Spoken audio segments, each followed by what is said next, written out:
Hello everyone, reliable की तरफ से एक बार फिर से आपका स्वागत है। रिलायबल की जो टीम है वो बहुत फास्ट है और बहुत एक्यूरेट है। मेरे ख्याल से देश में सबसे जल्दी और सबसे एक्यूरेट अगर किसी ने पेपर एक्सट्रैक्ट किया अपने बच्चों से, बहुत ही लिमिटेड बच्चे थे लेकिन पेपर को बहुत अच्छी तरह से एक्सट्रैक्ट किया। मैथ्स में 26 क्वेश्चन एक्सट्रैक्ट किए गए हैं अभी तक, फिजिक्स में भी 26 से 27 क्वेश्चन एक्सट्रैक्ट किए गए हैं और केमिस्ट्री में 28 क्वेश्चन एक्सट्रैक्ट किए गए हमारे शिफ्ट 1 के एग्जाम के। आज था बच्चों जेईई मेन का पहला दिन और उस पहले दिन का जो पहला पेपर था बड़ा इंटरेस्टिंग था। उसमें अगर अपन बात करें तो फिजिक्स का पेपर जो है मॉडरेट साइड पे था, केमिस्ट्री का पेपर जो था वो भी इजी टू मॉडरेट साइड पे था, लेकिन जो मैथ्स का पेपर था वो एज यूजुअल थोड़ा सा ट्रिकी होता है, थोड़ा सा हल्का सा लेंदी होता है, जैसा कि बच्चों ने रिपोर्ट किया। लेकिन फिजिक्स वाला जो पेपर था वो काफ़ी स्कोरिंग था, बच्चों के काफ़ी अच्छे मार्क्स आ रहे हैं और उसी का एनालिसिस लेकर के मैं इस वीडियो में आया हूँ। कुछ बातें इंपॉर्टेंट जो क्रिस्प हैं वो आपको सबसे पहले बता देता हूँ। देखो, पहली बात ये कि जिन टॉपिक्स का बड़ा डर लगता था, जो टॉपिक्स हमें परेशान करते थे, जैसे डैम्प्ड ऑसिलेशन हो गया या सेकेंड लॉ ऑफ थर्मोडायनेमिक्स हो गया या प्रिंसिपल ऑफ कम्युनिकेशन हो गया, इलेक्ट्रोमैग्नेटिक वेव्स भी इसमें दिखा नहीं मैंने। हालांकि उसमें एक क्वेश्चन था एनर्जी निकालने का, एनर्जी डेंसिटी निकालने का, तो वो अभी इसमें डिस्कस भी करेंगे। तो ऐसा मेजर क्वेश्चन मुझे ईएम वेव्स का दिखा नहीं जिसमें आपको ई वेक्टर के क्वेश्चन दे रखा है, बी वेक्टर पूछा है, उस टाइप का कोई क्वेश्चन इसमें था नहीं। डिफ्रैक्शन का क्वेश्चन मुझे इसमें दिखा नहीं।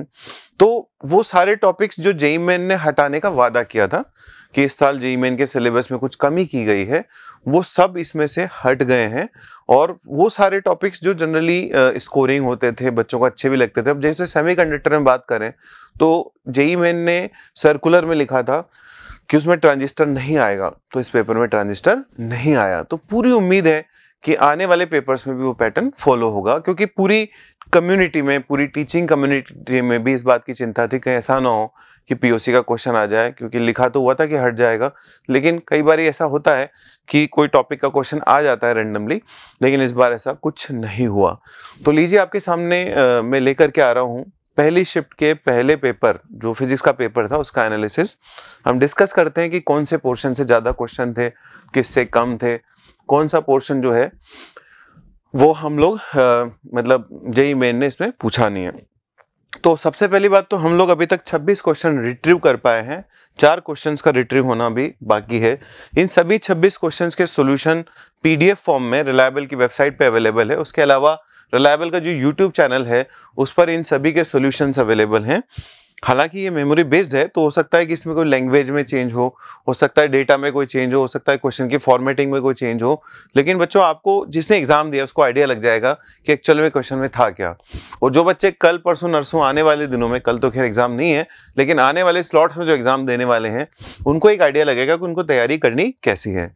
तो सबसे पहले बात करते हैं कि इस पेपर में क्वेश्चंस किस टाइप के थे। तो 15 क्वेश्चन, 26 में से 15 क्वेश्चन जो थे वो इजी थे और 11 क्वेश्चन जो थे वो मॉडरेट थे। टफ क्वेश्चन फिजिक्स में कोई मिला नहीं हम लोगों को। मॉडरेट भी ऐसा नहीं है कि बहुत मॉडरेट हो, मॉडरेट हमने उस क्वेश्चन को मॉडरेट बोल दिया जिसमें थोड़ी सी भी कैलकुलेशन है। अगर मेरे से पूछोगे तो मुझे ऐसा लगता है कि इसमें 20 क्वेश्चन जो थे वो ईजी थे लगभग, और हार्डली 5 से 6 क्वेश्चन जो अभी तक हम रिट्रीव कर पाए वो मॉडरेट थे, बाकी सब आसान क्वेश्चन थे। 4 क्वेश्चन अभी रिट्रीव नहीं हुए, तो जब वो सामने आएंगे तो उसकी भी चर्चा करेंगे। डिफिकल्टी लेवल देखिए 1 का मतलब होता है वेरी इजी, ठीक है, 3 का मतलब होता है वेरी डिफिकल्ट, 2 का मतलब होता है मॉडरेट, और इस पेपर की जो कैटेगरी आती है निकल करके वो आती है लगभग 1.42 के आसपास। जेईई मेन का इतिहास रहा है, पिछले साल देख लो, उसके पिछले साल देख लो, फिजिक्स के पेपर की जो डिफिकल्टी निकल के आती है इसी के आसपास निकल के आती है, और इस बार भी उसी के आसपास निकली है। कमिंग टू द टॉपिक्स, जो क्वेश्चंस किन किन टॉपिक से क्वेश्चन पूछे गए, तो देखो इलेक्ट्रोडायनेमिक्स से 5 क्वेश्चन थे, यूजुअल वेटेज। इन 26 में से 5 क्वेश्चन इलेक्ट्रोडायनेमिक्स पे हैं। आप देख सकते हैं 20% के आसपास वेटेज है, जिसमें से 2 क्वेश्चन करंट पे थे। बहुत आसान क्वेश्चन थे बच्चों। एक क्वेश्चन तो सिंपल सा ये था कि रेजिस्टेंस का पैरेलल कॉम्बिनेशन है, आर इक्विवेलेंट बताओ, ठीक है। कैपेसिटर का एक क्वेश्चन था जिसमें कैपेसिटर पे चार्ज बताना था स्टेडी स्टेट पे। इलेक्ट्रोस्टैटिक्स के 2 क्वेश्चन थे, अगेन बहुत इजी से क्वेश्चन थे, एक में पोटेंशियल डिफरेंस निकालना था सिर्फ। Electromagnetic effect, magnetic effect of current या इलेक्ट्रोमैग्नेटिज्म की बात करें तो उसमें 2 क्वेश्चन थे। एसी का कोई क्वेश्चन यहाँ पर हमको देखने को नहीं मिला। ईएमएफ के 2 क्वेश्चन हैं, EMI का एक क्वेश्चन है, हीट एंड थर्मोडायनेमिक्स के 2 क्वेश्चन है। एक क्वेश्चन जो है केटीजे एंड थर्मोडायनेमिक्स का है बच्चों, और एक क्वेश्चन जो है वो हीट ट्रांसफर का है। हीट ट्रांसफर में भी इस बार एक अच्छी बात थी कि इसमें लिखा हुआ था कि न्यूटन्स लॉ ऑफ कूलिंग जो है वो सिलेबस में नहीं है, यानी कि इस बार घूम फिर के सिर्फ एक ही था कि भाई आपको रेडिएशन के सिंपल फंडामेंटल याद होना चाहिए या कंडक्शन आएगा। तो न्यूटन्स लॉ ऑफ कूलिंग वाला जो रूल था वो वहां से हटा दिया गया था, तो वो अगर हटा दोगे तो बचा ही क्या, उसमें हीट ट्रांसफर बहुत इजी हो जाता है। फिर काइनेमेटिक्स में से 7 क्वेश्चन थे, जिसमें से एक क्वेश्चन जो था वो था आपका simple V is equal to u plus AT लगाना था, काइनेमेटिक्स का क्वेश्चन था। एक क्वेश्चन सेंटर ऑफ मास का था, 2 थे, उनमें से एक तो बहुत ही आसान था। 1000 किलो की बॉल जा रही है 6 मीटर पर सेकंड से, उस पर 200 किलो का मास और आके चिपक जाता है, तो उसकी नई स्पीड बताओ। You just apply momentum conservation, you will get the answer. Then gravitation का एक क्वेश्चन था, अगेन वो उस पे क्वेश्चन था अर्थ की सरफेस पे जी निकालने का, Gm/r², 2G का कंपैरिजन करना था। रेडियस को अचानक से आधा कर दो, मास वही रखो, तो जी पे क्या फर्क पड़ेगा, सीधा 4 गुना। इतना इजी क्वेश्चन था बच्चों। फ्लूइड मैकेनिक्स का एक क्वेश्चन, सर्कुलर मोशन का एक क्वेश्चन, मॉडर्न फिजिक्स के 3 क्वेश्चन थे, ज्योमेट्रिकल ऑप्टिक्स के 2 क्वेश्चन थे, इलेक्ट्रोमैग्नेटिक वेव का एक क्वेश्चन था जो मैं आपको बता रहा था, वो एनर्जी डेंसिटी निकालने वाला, half epsilon not E² into C वाला। वो half epsilon not E² into C जो होता है वो तो एवरेज इंटेंसिटी होता है। अब क्वेश्चन देखना पड़ेगा, उसमें एनर्जी डेंसिटी है तो half epsilon naught into E², that you can check. लेकिन उस तरह का क्वेश्चन नहीं आया जैसा यूजुअली जेईई मेन में आता है, E वेक्टर की इक्वेशन से B वेक्टर निकालना। लेकिन सावधान रहिएगा, आगे आ सकता है, ठीक है। तो पिछले सालों के जो जेईई मेन का पैटर्न है, एक बार उसको भी आप देखना किस तरह के क्वेश्चन आ रहे थे। सेमीकंडक्टर में एक बहुत बड़ी बीमारी जो बच्चों को परेशान करती थी, बहुत बड़ी एक तरह से बच्चों में खौफ होता था उसका, ट्रांजिस्टर, वो इस बार नहीं था, पूछा नहीं था, पूछने का वादा भी था कि नहीं पूछा जाएगा और नहीं पूछा गया। तो यहां पर देखो बच्चों, डायोड पे एक क्वेश्चन आया था, जीने डायोड पे। आने वाले पेपर्स में हम लोग डायोड पे, इंट्रिंसिक एक्सट्रिंसिक सेमीकंडक्टर पे और लॉजिक गेट्स पे क्वेश्चन एक्सपेक्ट कर सकते हैं, ठीक है। वेव्स में स्ट्रिंग साउंड पे कोई डायरेक्ट क्वेश्चन अभी तक नहीं दिखा, हो सकता है उन 4 क्वेश्चंस में से हो, लेकिन एसएचएम पे एक क्वेश्चन था, एरर में एक क्वेश्चन था, है ना। अगर हम बात करें यहाँ पर देखिए पाई चार्ट में आप देख सकते हैं जो सबसे बड़ा पोर्शन है, यहाँ पर जो सबसे बड़ा पोर्शन आपको नजर आ रहा है वो मैकेनिक्स का है, 27%।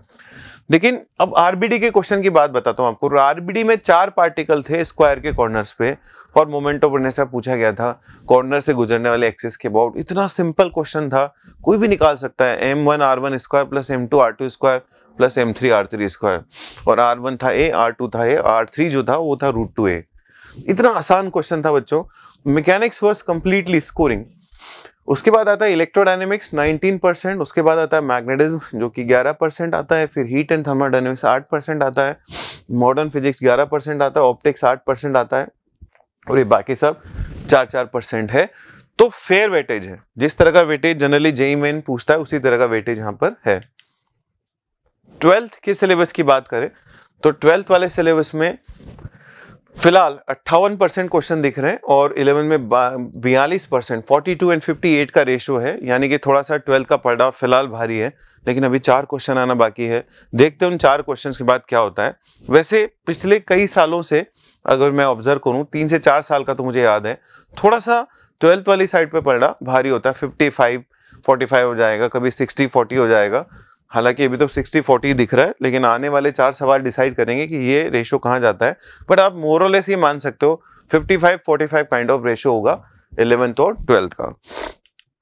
So that is all about the analysis. I hope कि आपको इस एनालिसिस से आइडिया लगेगा कि आपको अब किन टॉपिक्स पे और फोकस करना है। जो बच्चे आने वाले दिनों में एग्जाम देने वाले हैं, उनके दिमाग में एक क्लियरिटी आएगी कि उनकी तैयारी कैसी है, किन टॉपिक्स को उनको छोड़ना चाहिए, किन टॉपिक्स को और रिवाइज करना चाहिए, ताकि आने वाले दिनों में उनका एग्जाम जो है अच्छा हो सके। इस एनालिसिस का भरपूर फायदा उठाइए और उन सभी बच्चों के साथ जरूर शेयर करिए जिन बच्चों को इससे आने वाले समय में कोई ना कोई बेनिफिट मिलने वाला है। Thanks a lot, stay tuned, good luck.